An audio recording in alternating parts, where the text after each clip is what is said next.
परिस्थितिवश यहाँ उपस्थित नहीं हो पाए हैं और उन्होंने विनम्र प्रार्थना की है कि अगर आप कृपा करके उनके इस प्रश्न का समाधान करेंगे तो उनको भजन में सहयोग मिलेगा जी।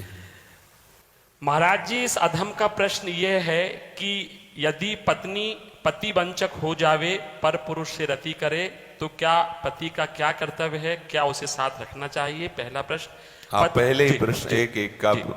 जैसे अपने को पता चल जाए कि अपनी जो पत्नी है वो धर्म विरुद्ध आचरण करके पर पुरुष से रति करती है तो हमें चाहिए उसे प्यार पहले दे करके संभालना चाहिए, क्योंकि आजकल ये गलतियां साधारण स्वरूप धारण कर रही हैं। नए नए बच्चों को ना तो हम ब्रह्मचर्य के बारे में शिक्षा दे पा रहे हैं, ना हम उनको इस धर्म के बारे में शिक्षा दे पा रहे हैं। आज की जो नई पीढ़ी है, तो जैसे आज हमारा मन आया तो इस दुकान की वस्तु पाई, कल उस होटल की पाई, परसों उस होटल की पाई, ऐसे वो इन क्रियाओं को एक मनोरंजन समझने लगे हैं। कोई धर्म शास्त्र है वो ऐसा निषेध करता है, ये बात आज तक बच्चों तक पहुंच ही नहीं रही है।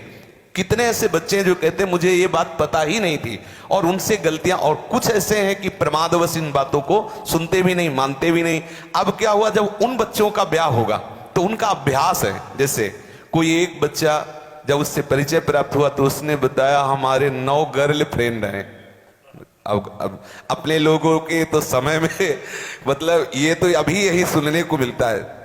ऐसा तो देहात में विशेष पवित्रता का ये भाव रहता है, ये कभी तो हुआ ही नहीं, ऐसा था ही नहीं। 30-40 वर्ष पहले ये सब बातें कभी सुनने को नहीं मिली। अच्छा, अब जब 9 हैं तो अब उनके भी कई होंगे बॉयफ्रेंड। अब उनके संबंध कैसे हैं, अब ये तो हम नहीं जानते ना। मित्र बनाना कोई दोष नहीं है, लेकिन मित्र बन के अपनी सीमा में पवित्र रहना ये बड़ी मुश्किल बात है, क्योंकि बड़े बड़े साधक जो जितेंद्रियता के मार्ग पर चलते हैं उनसे भी चूक होने की संभावना रहती। फिर जहां ये प्रश्न ही नहीं है जितेंद्रियता का, जहां साधन का प्रश्न ही नहीं है, वहां पवित्र रहा जा सके, मुझे तो लगता है असंभव, मुझे लगता है असंभव।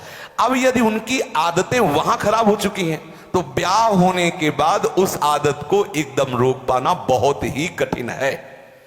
उसके मन में आएगा, चाहे जितना सुंदर उसका पति हो, लेकिन वो स्वभाव है, उसने कभी मर्यादा का पालन नहीं किया, तो उससे ये गलती हो जाना स्वाभाविक है, क्योंकि नींव खराब हो चुकी है। अब क्या करे, पहला कार्य पति का है कि उसे प्यार करके, लेकिन ये वही सुधार सकता है जो स्वयं में सुधरा हो।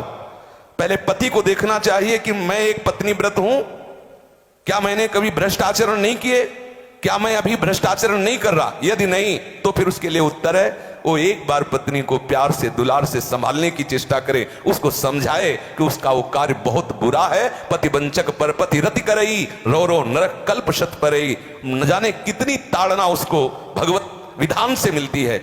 यदि आपको पति थोड़ा कुरूप मिल गया है, थोड़ा योग्य नहीं है, और आप ऐसा दुराचार इस भाव से, तो वो बहुत दंड का कारण बनेगा, वो बहुत हानि का स्वरूप है।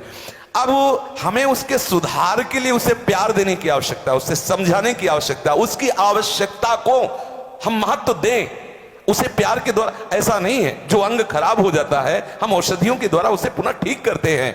जब ऐसी स्थिति हो जाए कि पूरे शरीर में सड़न हो तो फिर कटवा देते हैं। जब ऐसी स्थिति हो जाए कि बहुत बार समझाने पर भी धर्म विरुद्ध आचरण, तो फिर अपने भारतीय संविधान में तलाक की व्यवस्था है, फिर वो विधान कर ले। मारने पीटने की जरूरत नहीं है, उसको साबित करके कि आपको बहुत बार समझाया लेकिन आप धर्म विरुद्ध आचरण करते हैं और मैं धर्म के मार्ग में चलना चाहता हूं, इसलिए हम आपको प्रणाम करते हैं, नमस्कार करते हैं, आप अपना मार्ग चयन कर लीजिए। दंड देने का विधान सरकार को है, स्वयं को नहीं। पहले प्यार